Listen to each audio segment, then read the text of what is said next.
Hello friends, welcome to this lecture on the course on computer-aided power system analysis. In the last lecture, we have started discussing on power system state estimation and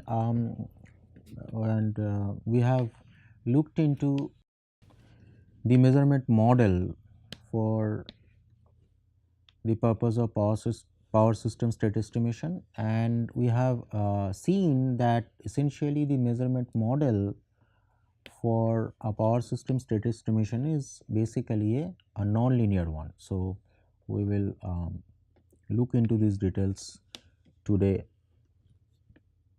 again. So, we are talking about power system state estimation. So, we are talking about measurement model.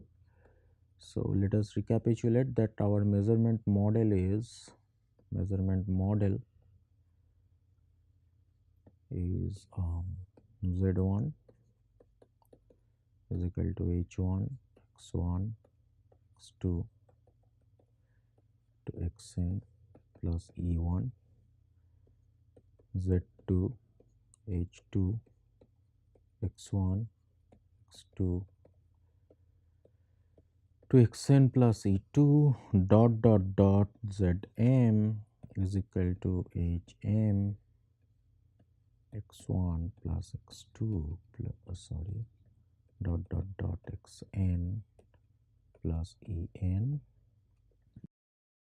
And we have seen m is the number of measurements and m is greater than n, and h1 dot h2 dot hm m, these are all non-linear.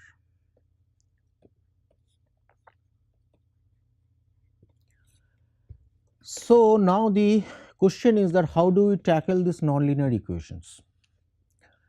Now, if we do recollect our discussion on load flow analysis, we have seen that when we try to solve for a nonlinear equation, so there is no closed form solution available. So, what we do actually, we actually basically do an iterative process starting with an initial guess. So, here also we would be doing this iterative process, I mean starting with an initial guess.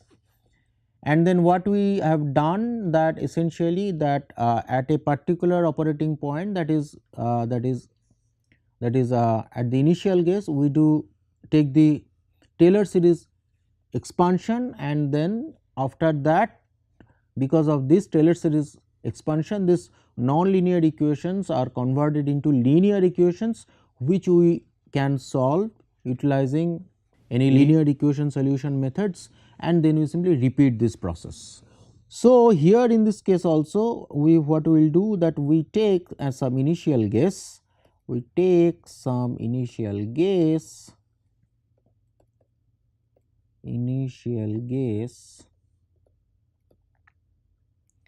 and that initial guess is given as, let us say, x naught 0, which is nothing but x1 0, x2 0 dot xn 0 transpose. So, with this initial guess, now we apply. So, at this initial guess, now we apply Taylor series expansion. So, what do I do? We apply now, we apply Taylor series expansion, Taylor's series expansion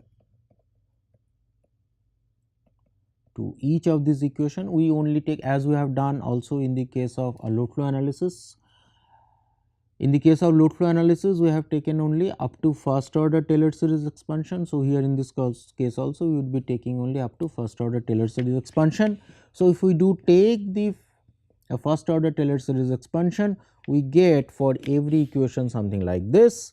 So, Z1 is given by H1 x1 naught x2 naught dot xn naught plus del h1 del x1 into delta x1 plus delta x2 delta x2 plus dot dot dot del h1 del xn into delta xn. We only take up to first order Taylor's expansion plus E1. Then we also do the same thing for Z2. So, we take H2 x1 naught x2 naught dot dot dot xn naught, there should be one bracket, plus del h2 del x1 to delta x1 plus del h2 del x2 delta x2 plus dot dot dot del h2 del xn into delta xn plus E2. Similarly, dot dot dot Zm is equal to Hm x1 naught x2 naught xn naught plus del Hm del x1 into delta x1 plus del Hm del x2 into delta x2 plus del Hm del xn into delta xn plus En. Em, sorry, Em. So then, therefore, we can write down these equations as something like this. So, we can write down these equations as a z1 minus h1 x0, that is x vector 0, is equal to del h1 del x1 into delta x1 plus del h1 del x2 into delta x2 plus dot dot dot del h1 del xn plus E1. Similarly, Z2 minus H1 H2 into x vector 0 is equal to del H1, sorry, del H2 x1 delta x1 plus del H2 delta x2 plus dot dot dot del H2 del xn delta xn plus E2, and similarly Zm minus Hm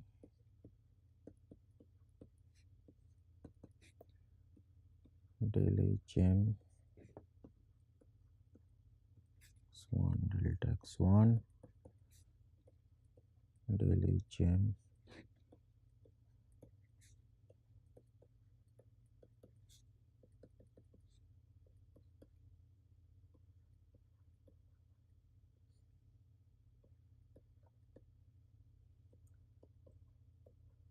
plus Em. So now please note that this quantity is nothing but the function h1 evaluated with the vector x naught. Similarly, this quantity is the function h2 evaluated at the vector with the vector x naught. Similarly, this quantity is the function hm evaluated with the vector x naught. So then therefore, these equations can be written as, so then therefore, if I write this equation is in a matrix form, so what I get h1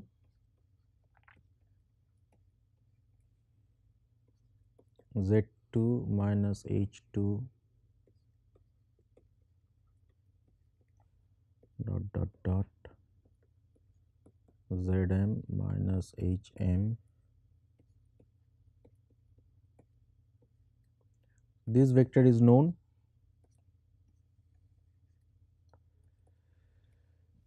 What would be this one? This would be del h1, del x1, del h1, del x2, dot dot dot, del h1, del xn.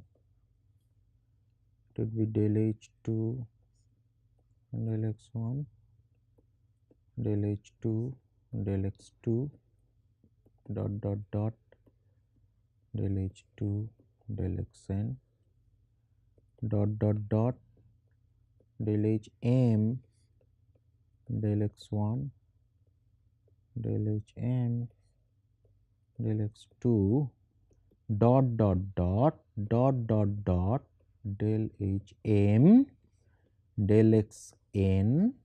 So we are simply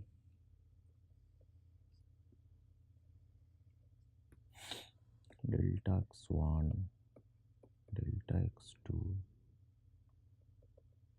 delta xn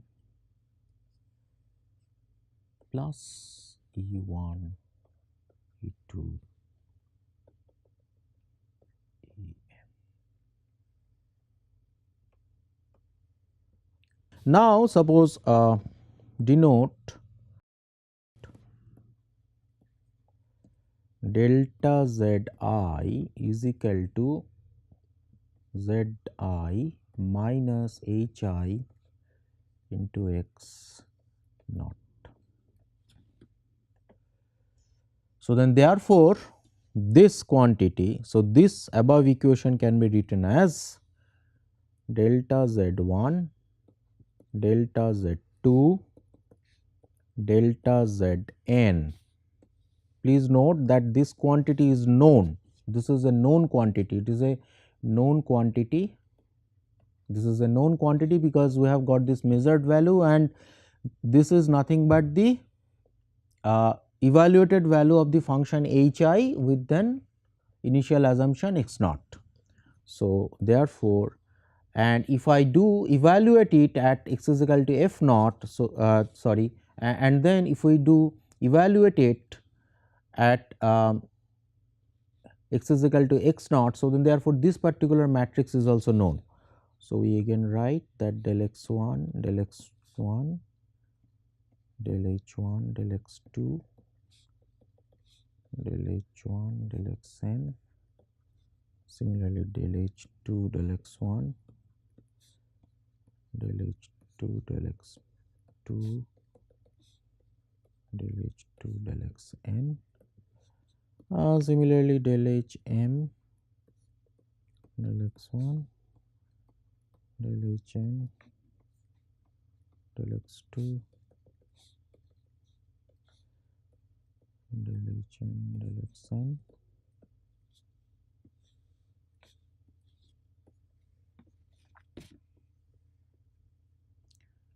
delta x1, delta x2 to delta xn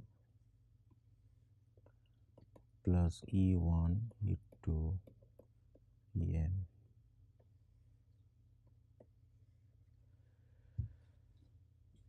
Now this matrix we let denote as, now let us denote this matrix as H x 0. What is this matrix H x 0? That means why, I mean we are saying that this is an Hx, Hx denotes that this is the matrix, or rather this is basically the Jacobian matrix which calculates the partial derivative of all the measurement functions with respect to the state vector n. So then therefore Hx is actually, Hx we denote as the Jacobian matrix. It is the Jacobian matrix, right. Hs is denoted as Jacobian matrix. I mean what does this Jacobian matrix do? It simply calculates the partial derivative of all the measurement functions with respect to the state variables, and Hx 0 is basically the Jacobian matrix evaluated at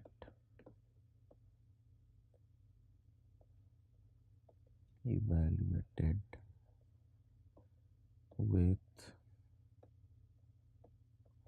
x is equal to x 0, right. So, I should probably use a better notation instead of saying hx0. Instead of saying hx0, we should probably use a better notation. Let's say hx0 and hx0. So, this is hx0 is the Jacobian matrix evaluated with x is equal to x0. So, then therefore, now this entire equation can be written as, therefore, this entire equation can be written as delta z vector is equal to hx0 matrix into delta x vector plus e vector, where delta x is nothing but delta x1, delta x2, delta xn transpose, and vector E is E1, E2, En transpose. So, then therefore, this is nothing but the linearized. So, this is nothing but the linearized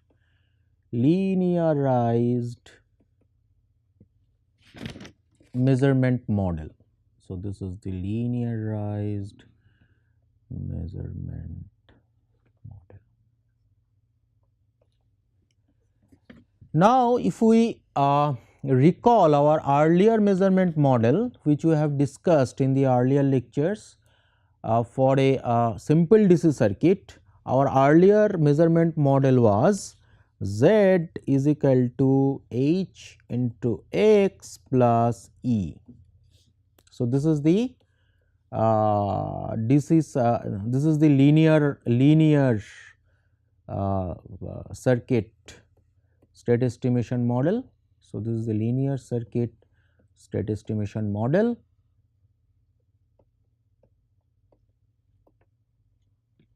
Right. Now, if we compare this equation and this equation, if we compare this equation and this equation, we simply find that delta z vector plays the role of z vector here, hx0 matrix plays the role of H matrix here, delta x vector plays the role of x vector.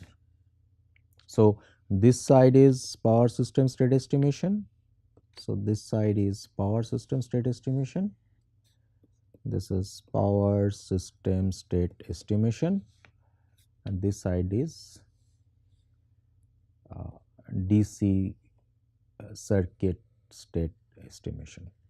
Power system state estimation, DC circuit state estimation. So, there is a very direct correspondence between this equation and this equation, and for let us say DC AC, or rather let us say this DC circuit state estimation, we know that the estimated vector is H transpose W H inverse into H transpose W into Z. So, that was the expression. So, this is the expression of estimated vector, this is the estimated states for, this is the estimated state for, this is the estimated state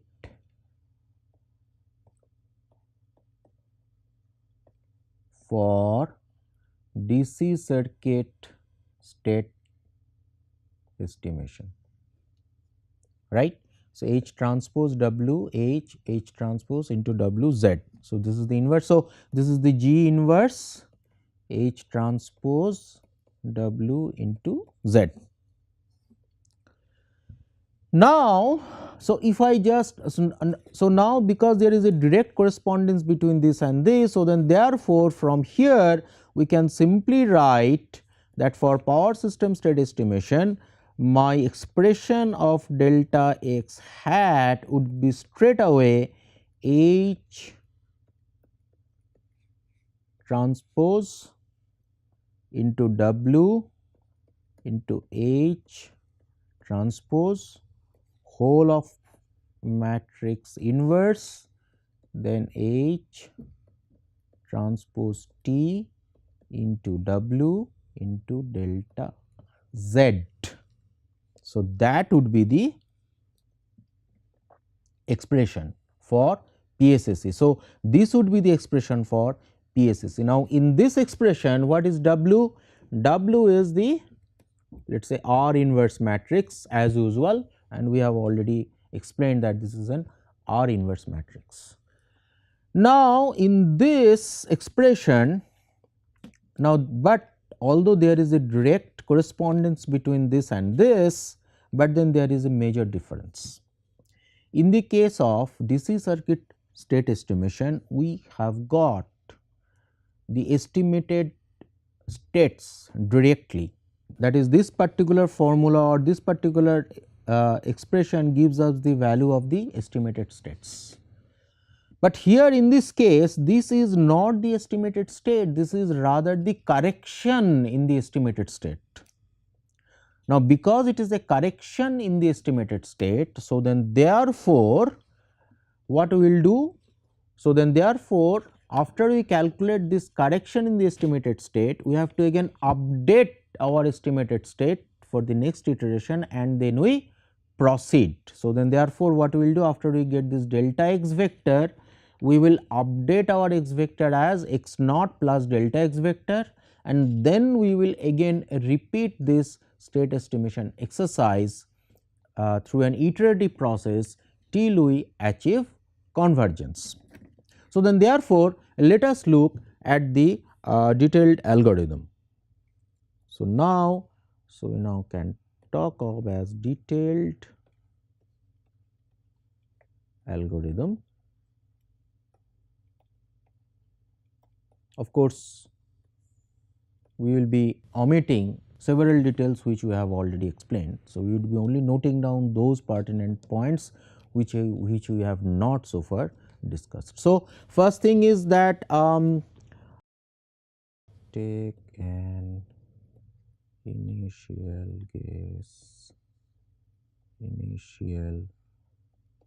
guess x naught,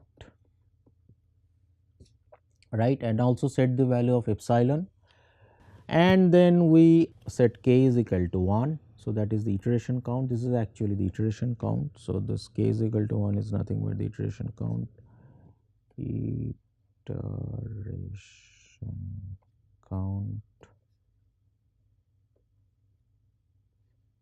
count. So, in the third step what we do, we calculate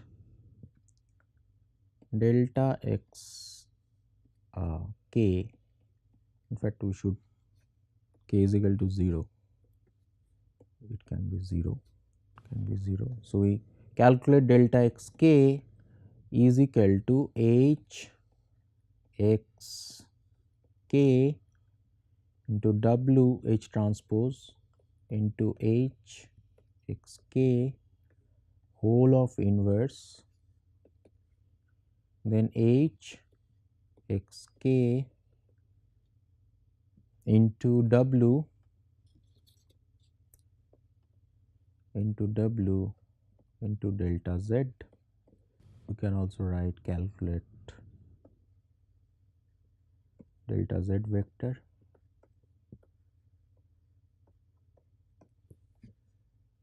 right, or then what we do is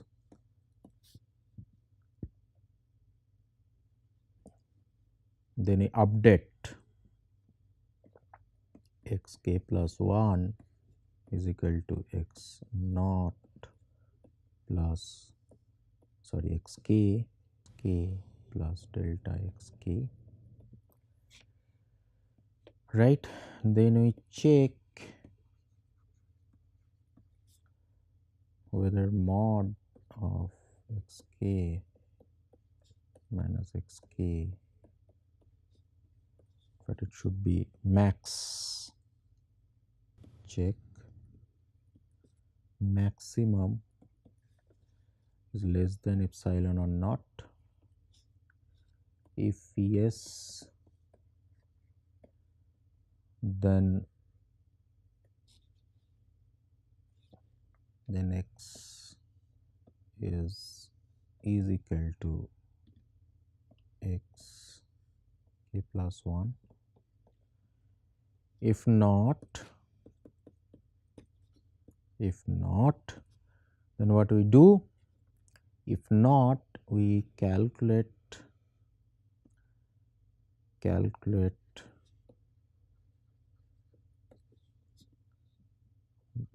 z with xk plus 1, right, at x is equal to xk plus 1, and then we update 7, then we update k is equal to k plus 1 and go to step 3. So, this is the detailed algorithm. So, basically what we do, that we first take an initial guess, calculate this delta z vector, then with this delta z vector and with this x naught vector we also evaluate this Jacobian matrix, and when this and with this Jacobian matrix and this so then after that we calculate this correction in the estimated values, then we update this correction, then we check whether my updated values have converged or not. If we take this epsilon to be very less, let us say 10 to the power minus 6 or 10 to the power minus 12, and so then therefore, if there is no change in the x vector between two successive iterations, so we can take that this particular state vector has been converged. So, if it is yes, so then we simply, so I mean this is our final result. So, this is our final result, and if not, so this is our final result. So, this is our final result.